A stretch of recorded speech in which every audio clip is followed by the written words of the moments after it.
Sir আপনি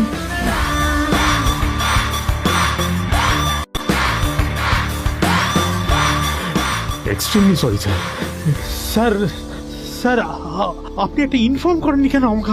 আপনি আসবেন জানলে তো আমি নিজে রিসিভ করতে আসতাম আপনাকে। ছি ছি ছি ছি ছি ছি। ঠিক আছে, আপনি ব্যস্ত হবেন না প্লিজ। জানোইনি কে? নিজের বসকে এভাবে একজন ভিখারিকে হাতে পায়ে ধরতে দেখে গার্ডটিও অবাক হয়ে গেল।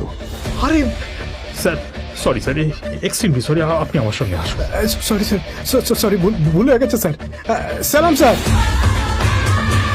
নীল কি তবে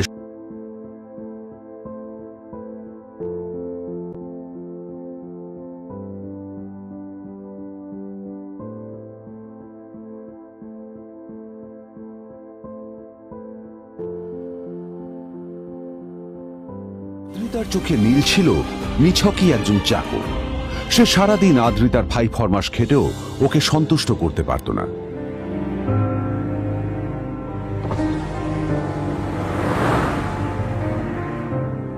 এত কিছুর পরেও কেন একজন ধনী বাবা তার মেয়েকে গরিব ছেলের সাথে বিয়ে দেন?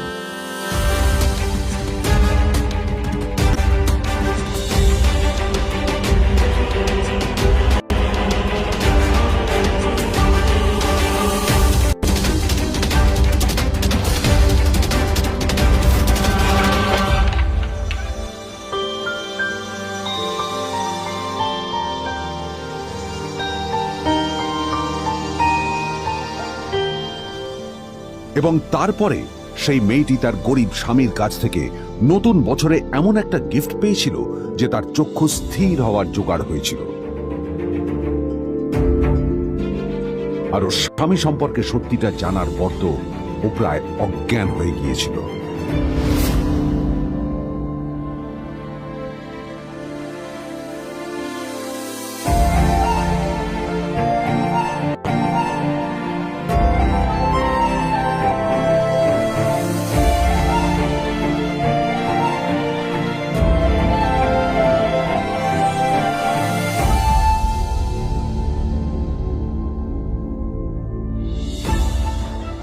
আমার বাবা সবচেয়ে বড় ভুল করেছে তোমার মতো একটা গরিব ছেলের সাথে আমার বিয়ে দিয়ে। আমার সব বন্ধুদের স্বামীরা ওদের কত দামি দামি গিফট দেয়, আর তুমি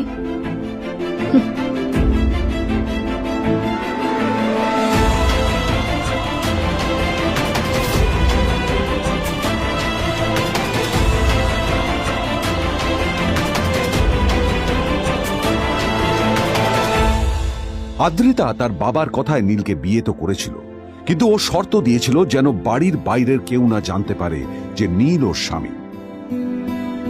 নীল ওই বাড়িতে ঘর জামাইয়ের মতো থাকলেও ও যেন ওখানে একজন চাকর ছিল। সবাই ওকে অপমান করত। ওই বাড়িতে না ও ঠিক মতো খাবার পেত, আর না ওর কোনো আলাদা ঘর ছিল। কখনো কার্পেটের উপর ঘুমোতো, তো কখনো আবার পোষা কুকুরের ঘরের পাশে নীলকে ঘুমোতে হতো। হাত খরচ মেটাতে ও এক জায়গায় ওয়েটারের কাজও করত। আদ্রিতা তার বন্ধুদের বলেছিল যে আদ্রিতা বিদেশে বিয়ে করেছে আর তার স্বামী লন্ডনের একজন খুব বড় বিজনেসম্যান। কিন্তু যখন আদ্রিতার বন্ধুরা ওকে ওদের স্বামীদের দেওয়া দামি দামি গিফটগুলো দেখাতো, তখন লজ্জায় ওর ভিতরটা পুড়ে ছাই হয়ে যেত।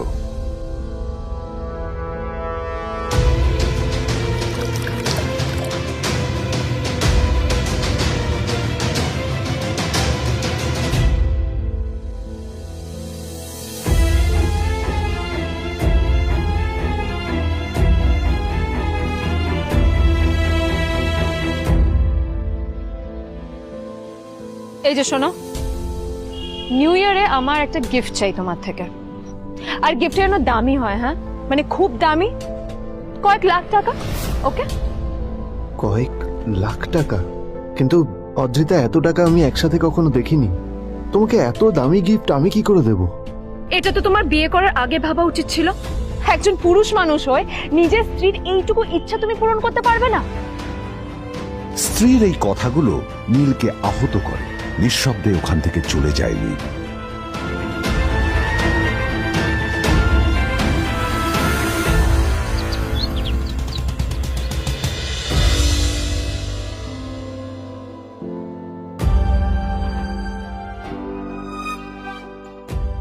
দুদিন পর নিউ ইয়ার পার্টির আগে নীল আদ্রিতার কাছে এসে একটা গিফট প্যাক দেয়।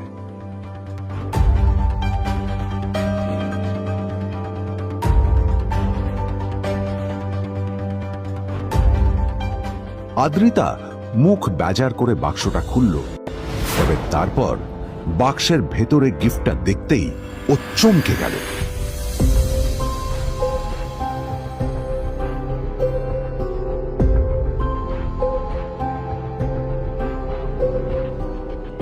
এই এই ফোনটা মানে এটা তো একটা স্পেশাল এডিশন, এটার দাম তো 3 কোটি টাকা। তুমি এটা পেলে কোথা থেকে? আসলে আসলে এটা অরিজিনাল নয়। আমি ওই ফোনটারই একটা কপি এনেছি।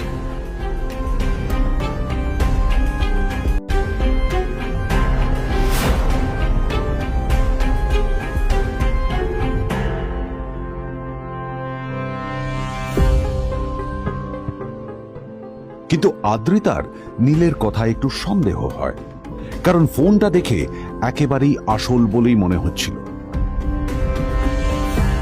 পরের দিনই আদ্রিতা ওই কোম্পানির শোরুমে গেল। এই ফোনটা একটু দেখুন না প্লিজ।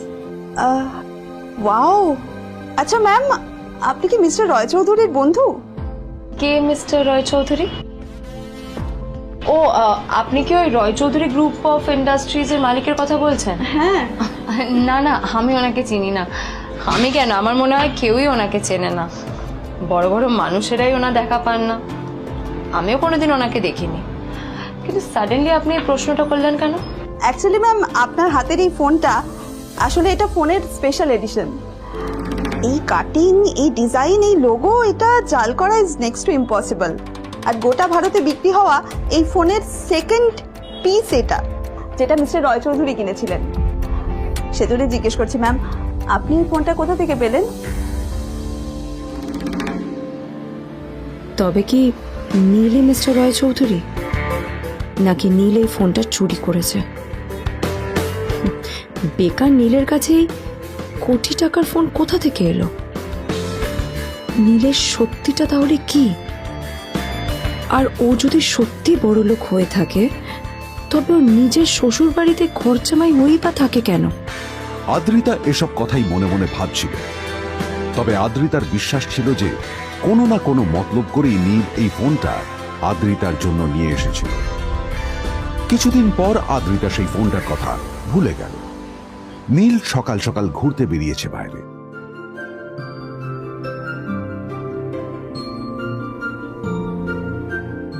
কটা বাজে রে? আমার খুব লেট হয়ে গেছে, বুঝলি? তোরা খেল, ঠিক আছে? তোরা খেল, আমি আসছি।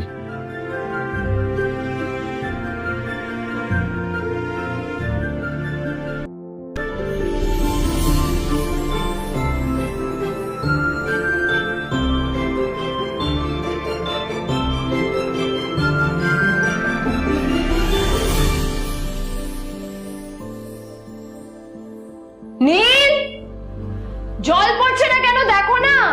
নীল, নীল, নীল কোথায় গেল? নীল,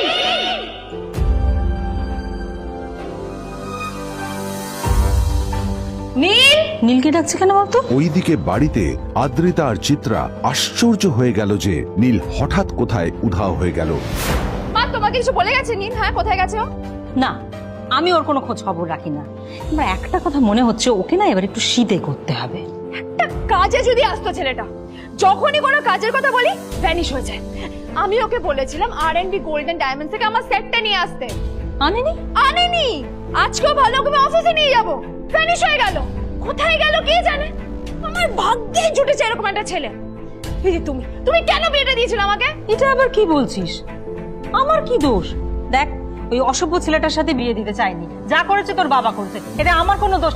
তখনই হঠাৎ নীল সেখানে এসে উপস্থিত হলো, কিন্তু ও দুজনকে উপেক্ষা করে ভিতরে চলে যাওয়াই শ্রেয় মনে ও, করল। এই যে লাট সাহেব ফিরলেন রাজকার্য করে। এদিকে এসো, তোমার ফাঁকিবাজির আলোচনাই এখানে চলছে। মা এসো। প্লিজ থাক, মা থাক, ভাল লাগছে না। এমনিতেই অফিসের জন্য আমার লেট হয়ে যাচ্ছে, আর বিজন আমার ওয়েটও করছে। বিজনের নাম শুনেই নীলের মুখটা ফ্যাকাশে হয়ে গেল। আদ্রিতা নীলকে উপেক্ষা করেই বলল, আরে যে এই ছেলেটার মতো আর একটা ফাঁকি বাজনা তুমি পাবে না। তুমি কেন দাঁড়িয়ে আছো? এই যে শোনো শোনো শোনো শোনো, দাঁড়িয়ে আছো কেন? তোমাকে আমি বলেছিলাম আর&, গোল্ড ডায়মন্ড তোমার সেটটা তুলেছো, তোলোনি তো। এইটা চাই না আমার। তুমি আমার সাথে অফিসে যাবে, ফেরার পথে তুমি সেটটা নিয়ে আসবে। তোমার জন্য সবসময় লেট হয়ে অফিসে, তোমার জন্য বিরক্ত লাগে। আর ব্যাগটা নিয়ে ওর পেছন পেছন কোথায় যাচ্ছ? যা দিয়ে ওখানে রেখে এসো। নীল চিত্রার সাথে মাঝে মাঝে ঝগড়া করলেও তার স্ত্রী আদ্রিতার সাথে ও কখনো ঝগড়া করত না। সত্য সব অপদার্থ।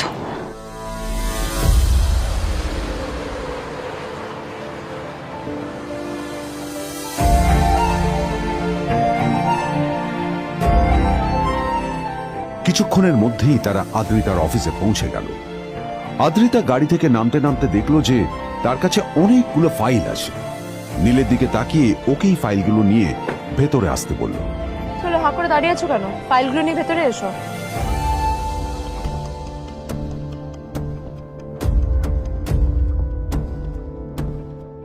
আদ্রিতা যখন ওর ক্যাবিনে পৌঁছলো তখন দেখলো সেখানে আগে থেকেই ওর বন্ধু এবং বিজনেস পার্টনার বিজন বসে ওর জন্য অপেক্ষা করছে।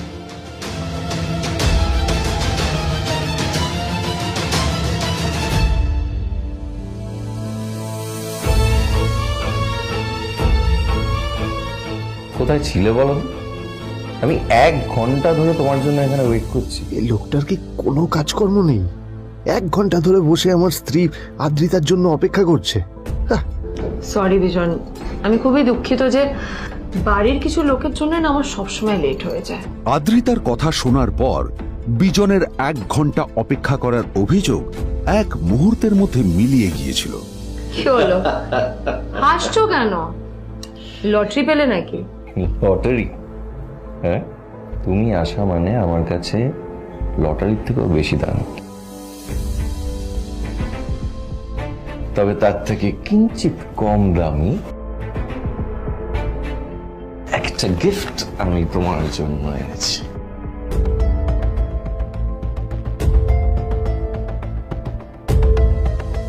This is a rare diamond necklace for you. এটা আমার জন্য? সত্যি? এই শহরে এটা খুঁজে পাওয়া খুব বিরল। Just like you. Like it? Thank you. You're welcome. Thank you for the gift. আসি তাহলে এখন।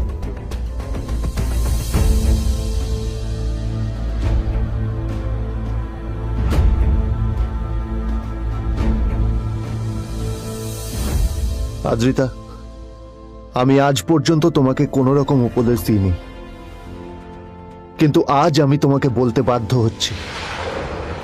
এই যে এই লোকটা তোমাকে শুধুমাত্র ইমপ্রেস করার জন্য একটা নকল সস্তার হীরের গয়না দিয়ে গেছে। এরকম একটা লোকের সাথে তোমার মেশা উচিত না। ভবিষ্যতে কিন্তু তুমি বিপদে পড়বে। আদ্রিতা, আমি তোমাকে কথা দিচ্ছি, আমি তোমার জন্য আসল রেয়ার একটা হীরের গয়না এনে দেবো, এর চেয়েও দামি, এর চেয়ে অনেক অনেক বেশি দামি। তার জন্য আমাকে যাই করতে হোক না কেন, আমি তোমাকে একদিন ঠিক এনে দেবো, ঠিক এনে দেবো তোমাকে। তাদের বিয়ে হয়েছে 2.5 বছর। এর মধ্যে প্রথমবার তার মনে হলো নীল তার জন্য লড়াই করছে। নীলের এই রূপটা দেখে আদ্রিতা চমকে গেল। আজ প্রথমবারের মতো আদ্রিতার মনে প্রশ্ন এলো, নীলকে নিজের থেকে দূরে সরিয়ে রেখে আমি কি কোনো ভুল করছি? না না, এটা আমি কি ভাবছি? বিজন আমার বিজনেস পার্টনার, ও আমাদের মেইন ইনভেস্টর। নীলের এই অ্যাকশনের কারণে বিজন আমার কোম্পানি থেকে ব্যাক আউট করে গেলে কি হবে? না না না না না, নীলের জন্য আমি আমার এত বছরের পরিশ্রমকে জলে দিতে পারি না। আমার নীলকে নয়, আমার বিজনকে প্রয়োজন। এইসব ভাবতে ভাবতে আদ্রিতার নীলের ওপর রাগ হতে শুরু করে। আদ্রিতার রাগ তখন চরমে উঠে যায়। আজ প্রথমবার নীল আদ্রিতার সাথে খারাপ ব্যবহার করেছে। How dare you! তোমার এত বড় সাহস! হ্যাঁ, তোমাকে কে অধিকার দেয় বলো তো যে তুমি আমারই অফিসে দাঁড়িয়ে আমাকেই এতগুলো উল্টোপাল্টা কথা তুমি শোনালে? তোমাকে এখানে আনাই আমার ভুল হয়েছে। সবচেয়ে বড় ভুল হয়েছে। এবার চুপচাপ এখান থেকে বেরিয়ে যাও, right now. Get out. Neel আদ্রিতার এই কথার কোনো উত্তর দিল না। নীল জানতো যে ও যতই কথা বাড়াবে আদ্রিতা ততই বেশি রেগে যাবে। আদ্রিতা যেন তেন ভাবে নিজের রাগ চেপে ব্যাপারটা ওখানেই শেষ করার চেষ্টা করলো, কিন্তু ও তো জানতো না যে ব্যাপারটা তখন সবে শুরু হয়েছে। কি হলো, শুনতে পাচ্ছিস না? কালা নাকি? আমারই সামনে দাঁড়িয়ে আমার কেনা গিফট নিয়ে তুই মজা করলি? কত বড় সাহস রে তোর! নিজেকে তো বিক্রি করে দিলে ওরকম একটা ডায়মন্ড নেকলেস তুই কিনতে পারবি না। তোর এই গরিবের পারফিউম, সস্তা শার্ট, পায়ে একটা ফাটা চপ্পল নিয়ে নিজেকে বড় হিরো মনে করছিস? তোর নিজের কত দাম সেটা তোর নিজের জানা উচিত। Zero, big zero. সালা খরচা মাই। চল।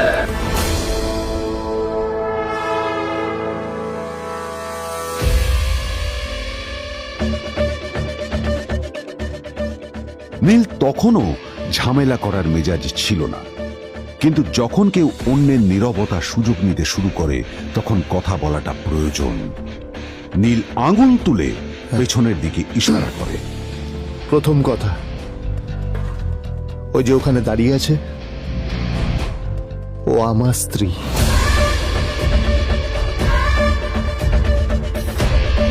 তাই আমার স্ত্রীকে তোমার নেকলেস দেওয়ার কোনো অধিকার নেই। ওকে যদি নেকলেস দিতে হয় তাহলে আমি দেব। তাই এসব ফ্রডগিরি বন্ধ করো। আর দ্বিতীয় কথা, যার পকেটে পয়সা নেই ঝনঝন আওয়াজ করা তার মানায় না।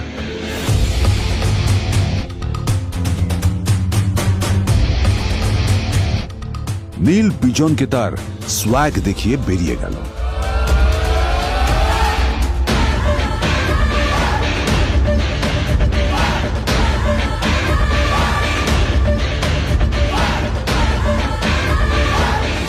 আদ্রিতার রাগে গজগজ করছিল। ওর জ্বলন্ত চোখের সামনে শুধু নীলের মুখটা ভেসে উঠছিল। ও যতই নীলের কথা ভাবছিল ততই ওর রাগ বেড়ে যাচ্ছিল। গত কয়েক মাস ধরে আদ্রিতার কোম্পানির অবস্থা একেবারেই ভালো ছিল না। আদ্রিতা তা সামলানোর আপ্রাণ চেষ্টা করছিল। কি যে করবেও সেইটাই বুঝে উঠতে পারছিল না। তারপর বিজনের সাথে ওর দেখা হলো, আর তখনই বিজনের সাথে ওর বন্ধুত্ব হলো। বিজন একটা খুব বড় পরিবারের সদস্য। আজ বিজন শুধুমাত্র আদ্রিতার কোম্পানির একজন বিজনেস পার্টনারই নয়, সাথে বড় ইনভেস্টরও। আর শুধুমাত্র বিজনের কারণেই আদ্রিতার কোম্পানি এখনো চলছে। এই কোম্পানির সমস্ত লস বিজনই বহন করে এবং আদ্রিতারও ওকে তাই খুব প্রয়োজন। বিজনের সাথে বন্ধুত্ব করা আদ্রিতার পক্ষে সহজ কাজ ছিল না। অনেক কাঠখড় পুড়িয়ে আদ্রিতা ওর কাছাকাছি এসেছিল। সবকিছু ঠিকঠাকই চলছিল, সবকিছুই আদ্রিতার প্ল্যান অনুযায়ী হচ্ছিল, কিন্তু নীল আজ এসে সবকিছু নষ্ট করে দিল। জাস্ট কি দরকার ছিল বুঝতে পারছি না। কি দরকার ছিল নীলের বিজনকে এতগুলো কথা শোনানোর? এবার বিজন আমাকে টাকা দেবে কিনা সেটাও জানি না। আমার কোম্পানিতে ইনভেস্ট করতে চাইবে কিনা সেটাও বুঝতে পারছি না। কি করব?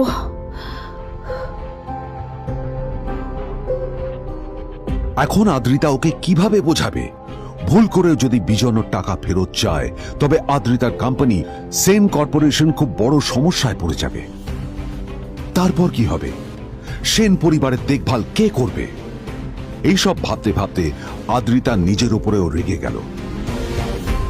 আসলে দোষটা ওর নিজেরই। আদ্রিতা কেন নীলকে ওদের মাঝে আনতে গেল? নীলকে অফিসে নিয়ে আসারই বা কি দরকার ছিল? আর যদি সে নীলকে সাথে করে না আনতো তাহলে বিজন এখন ওর সাথেই বসে থাকতো।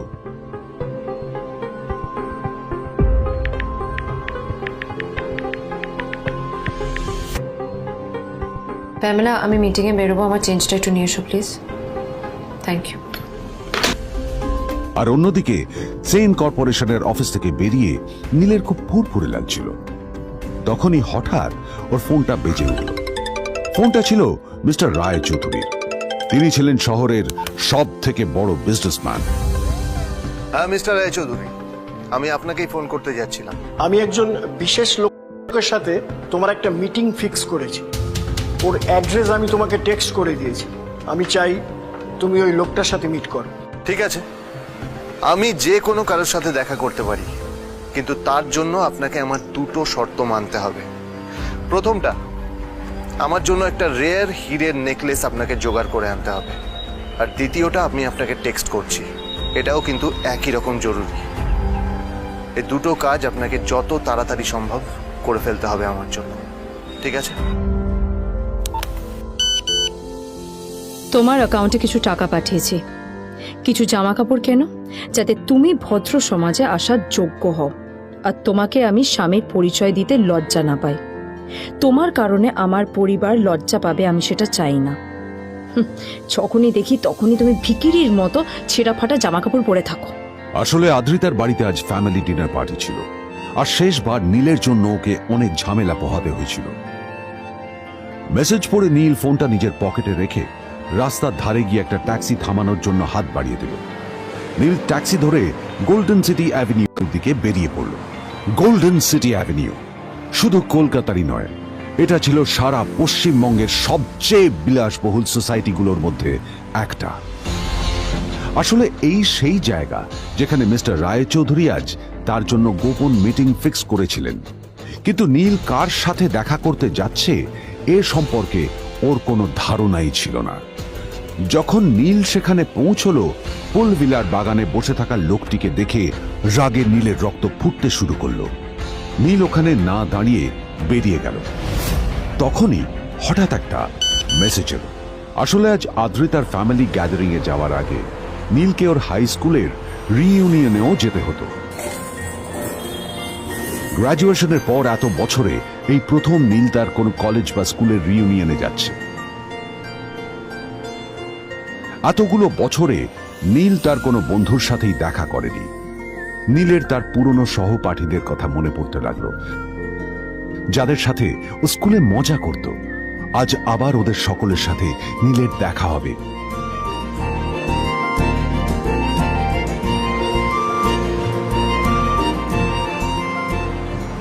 আর এই সব কিছু ভেবেই নীল এক্সাইটেড হয়ে যাচ্ছিল। আসলে সোহিনীকে নীল তার স্কুল টাইমে পছন্দ করত।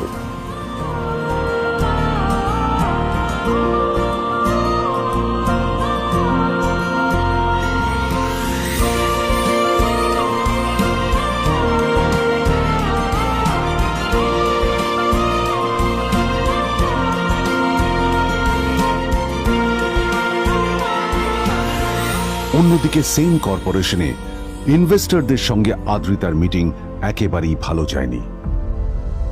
তাকে দেখে বেশ গম্ভীর মনে হচ্ছিল।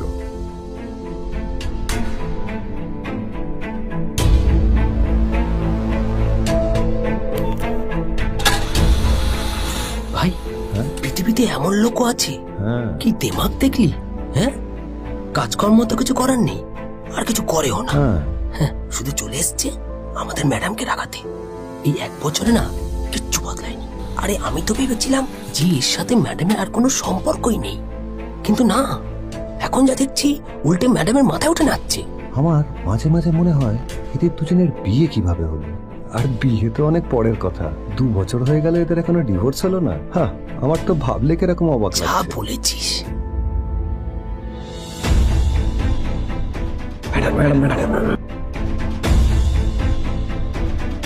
অফিসে চলতে থাকা এইসব কথা শুনে আদ্রিতার আরো রাগ হলো।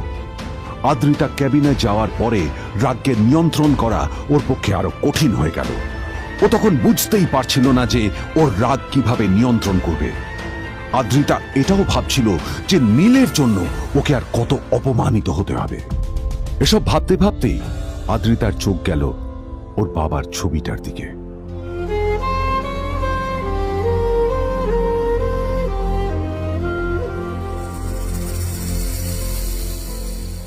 আমি তো তোমার সবচেয়ে প্রিয় মেয়ে ছিলাম বাবা, তাই তাই আমি সবসময় ভেবেছি যে তুমি আমার জন্য যাকে সিলেক্ট করবে সে সব থেকে শ্রেষ্ঠ হবে। তাই আমি নিজে থেকে কখনো কোনো রিলেশনশিপে যাইনি, আর তোমার কাছে বিয়ের কোনো শর্তও রাখিনি। কিন্তু কিন্তু তুমি না আমার সাথে কি করলে? এই গাধাটার সাথে আমাকে বিয়ে দিলে। আমার আমার জীবনটা নষ্ট হয়ে গেল, শেষ হয়ে গেল।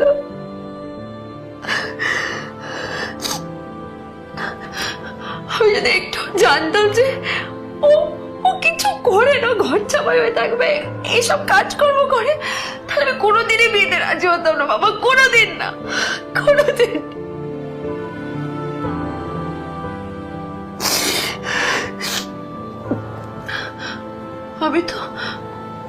আমি তো সবসময় ভাবতাম যে বাবা মারা তাদের সন্তানের ভালো চায়, কল্যাণ চায়, তাদের জন্য চিন্তা করে।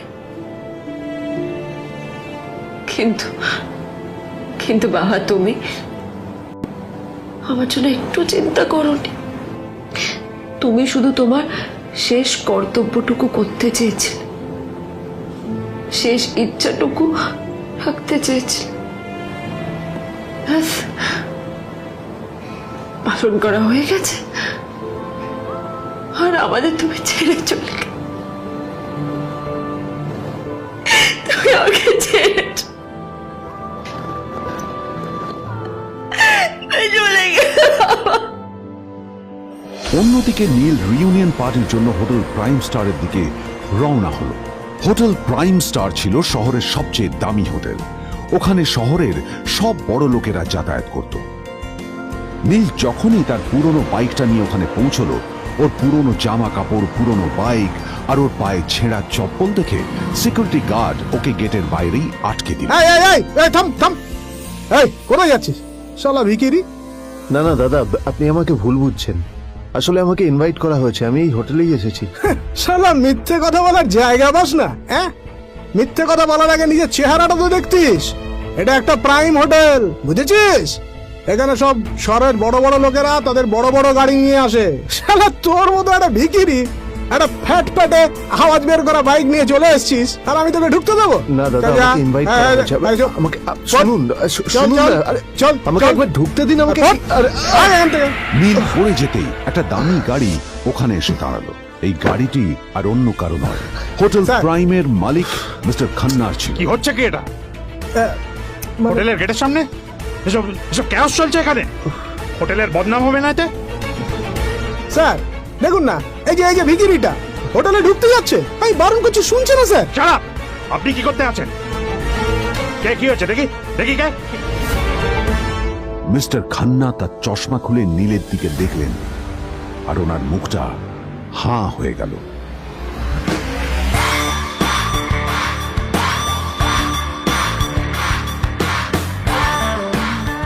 নীল স্যার, আপনি?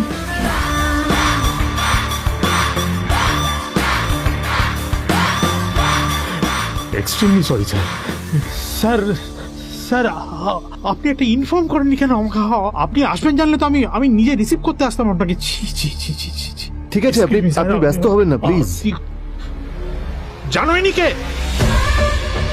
নিজের বসকে এভাবে একজন ভিখারিকে হাতে পায়ে ধরতে দেখে গার্ডটিও অবাক হয়ে গেল।